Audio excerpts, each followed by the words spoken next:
guys, in this video we're going to be talking about how to get started and set up for your first round of elementary music centers. I love centers, and this is something that I had no idea what to do because I was like, oh, centers sound cool, and that was about as far as I got until I finally took the plunge. So in this video we're going to talk about different things that you need to do in order to make sure that you are ready to actually do centers and kind of like what to do on the first day. So we're actually going to start like before we get to the centers section, and we're going to talk about you and your planning and your preparation. So the first thing you need to do is plan out like obviously your activities that you're going to use for your centers. So pick, I would pick just one grade level. Older kids are going to be better because they are used to having centers in class, and so they're more used to like rotating and stuff like that, and you can work out some of the kinks before you try it with the littles. And so just pick, whatever concept you're going to work on or whatever it is that you want to do during centers. If you need a little bit of help, I have a free like giant list of centers ideas that I will link down below in the description. It's free. When you get it, it's like organized by page, so it's like rhythm centers, and there's like a million, and I have like links to videos and pictures and blog posts so that you can see more about all of these different things. So check those out and see what some of your favorite centers are. With that, you obviously need to know how many different centers you're going to have, which means you need to know how long you're going to do centers. I personally always do 3 centers because I have just found that that is like the magic number of we can get to everything, we can make it all happen, even if they come 10 minutes late and we have to do this and that, and like it works out for us. So typically for my centers I have 3 stations, but I have 2 of each station, so there will be 2 sets of each activity. One station is always with me. One station is typically something the kids are turning in, so a lot of times it's like a worksheet, and then the other station will be either a game or an activity or something like that. Now sometimes I do both of those as games or activities or something like that. It just depends on what we're working on, but that's like my magic formula is like a worksheet, something with Miss Davis, usually that has instruments with it, and then like a game or something along those lines. So that's how I like to do my centers, and we usually do each center for 6 minutes.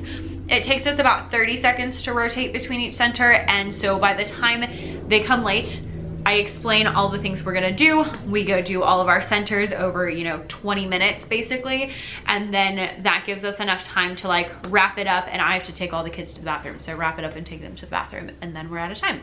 So that's what works for me. Other people, I know, I saw somebody had like 8 centers the other day, and I was like, how the heck are you getting to 8 centers? Like that is just insane to me. I like 3. That might be too many for you. It might not be enough for you, but if it's the first day that you're trying centers, I would say, start low, and then if you find you have more time, you can go to 4 and keep building it up that way. So that's even the first thing, is figuring out how many and what you're gonna do. The next thing you need to do is set up your room for centers and make it as easy as possible to transition. So if you're, a normal person and you just have centers going around the room, that's gonna be your best bet. I don't do that because I told you I have 2 of each station. So what I do is I use hula hoops to mark off where the centers are. And so typically I will do like 2 red hula hoops in the back, and that's one activity. And then 2 yellow hula hoops in the middle. And then I don't do a hula hoop on the front, but it's just the front carpet.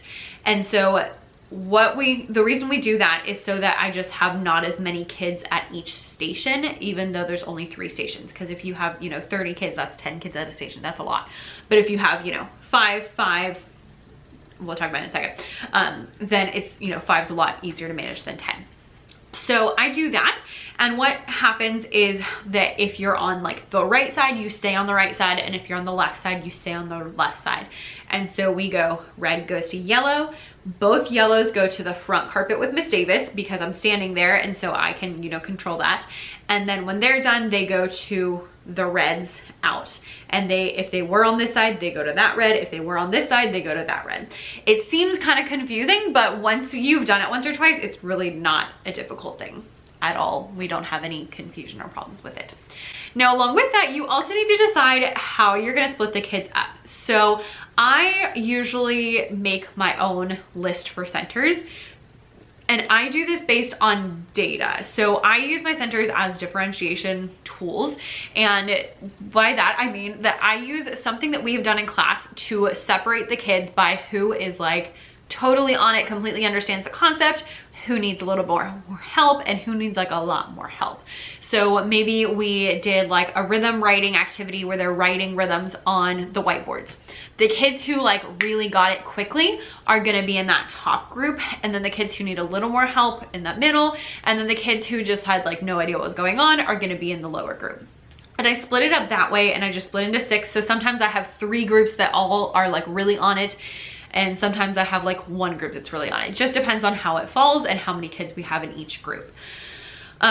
With that, I don't obviously tell them like which group they're in, but I will make sure that if I have, you know, 2 groups of students who have already mastered the standard, they're both gonna be at the yellow at the same time. Okay, so without getting too complicated into that, that's what I do. If you're not gonna do it differentiated, then you're still gonna wanna separate them some way. So make sure that they are separated before the kids come in, because it takes so much time to be like, you go there and you go there, and oh no, you can't be with that kid, and I gotta rearrange. It's a lot. So even if you take like literally 2 minutes before they come in and just jot down, you know, these people are going here, or if you decide like, okay, the kids on this side of the carpet are going to this center and this side of the carpet are going to that center, whatever you want to do, but just have a plan before the kids come in, because it'll take a lot of time.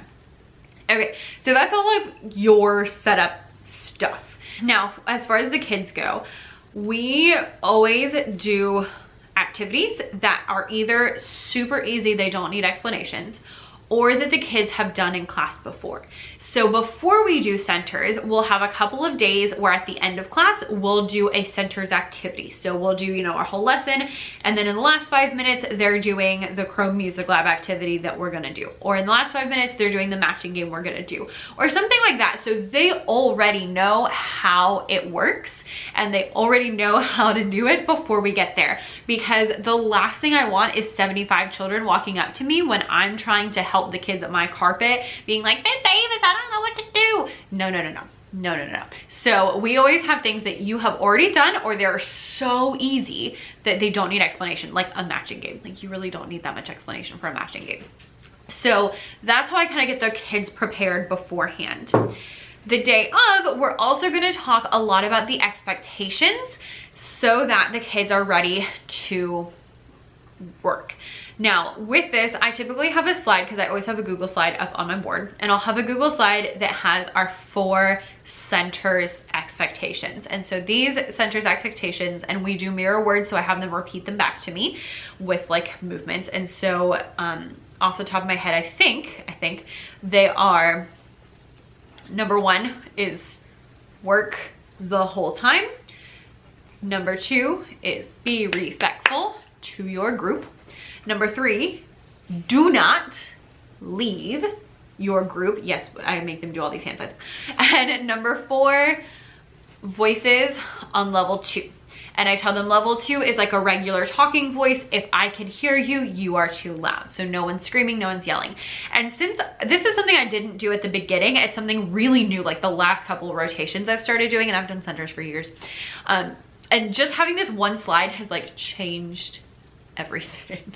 It makes life so much easier, because just saying those 4 things explicitly and the kids knowing them, it makes them like just be more aware of what they're doing. Okay, then I'll go to the next slide, and I'll have on the next slide, I'll have the 3 activities we're doing, and then I'll have 2 timers. So I'll tell them each of the activities we're doing. Again, we've usually done all or most of them in class, so it's not like a lot of extra stuff. I also, a lot of times, will put directions at the workstation, and I will also sometimes put directions on the board so that they don't forget. So it'll say like snowman matching game, or like kaboom, and then like a short little snippet about how to play kaboom. With that, I also have 2 timers, and so I tell them that the 1 timer is for 6 minutes, and that's how long you get to work. The other timer is for 1 minute, and if they clean up and are ready to switch before that 1 minute goes off, then they get a point for our class points, because we do teacher versus student points. So that's how I determine how many points we get, is if they beat the clock to clean everything up and get ready to switch. Now, on your first day of centers, your main goal is to make sure that everybody is being respectful to each other, staying in their group, following directions, doing a good job with the materials, all of that kind of stuff. So on your first day, pick really easy activities. And even like I usually have a teacher group, I don't have a teacher group on the first day. I'll still have them go to the front carpet and I'll kind of stand there more than the other places. But I'm walking around, I'm making sure everyone is where they're supposed to be, doing what they're supposed to be, and on task. And that is my main goal on that first day of centers. Once we've done centers a few times, then I don't need to do that. But on the first day, it's very important.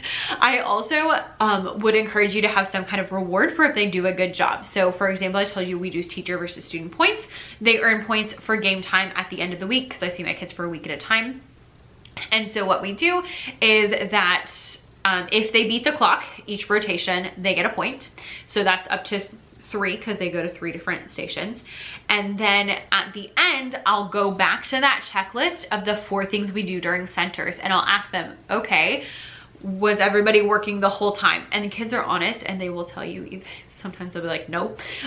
Or, you know, did anybody leave their group? No. Great. You know, were voices on level 2? No, so-and-so was screaming. Okay, we didn't get that one. And so if they get all of them, then I will give them another point. And sometimes if they get like most of them, I'll give them a point. If they don't get all of them, then they don't get an extra point at the end. So that way, like they could potentially earn 4 points, which is pretty high for a class during the day. And if they are not on it, then they don't get all of those points.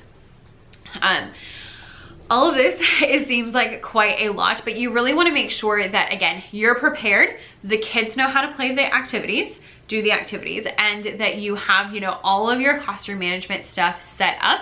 And that very first day, you really want to make sure that you're focusing on procedures and making sure we're switching correctly, we're in our places, we're doing the right thing more than the content. Once you've had that first day, then the next time is going to be a lot easier and you can do more difficult things, you can do more things worth the content, you can do that teacher group, but that first time you really want to make sure that you are setting up for success. All right, so that is how you get your first day of centers all set up and ready to go. If you have more centers questions, let me know them down below in the comments because I have all sorts of ideas for centers related comments. I am so excited that we're like starting to be able to do centers again, which is just great because I really miss them when we were not able to do them. And so I hope that you are able to do them and excited to start because it really will change your life.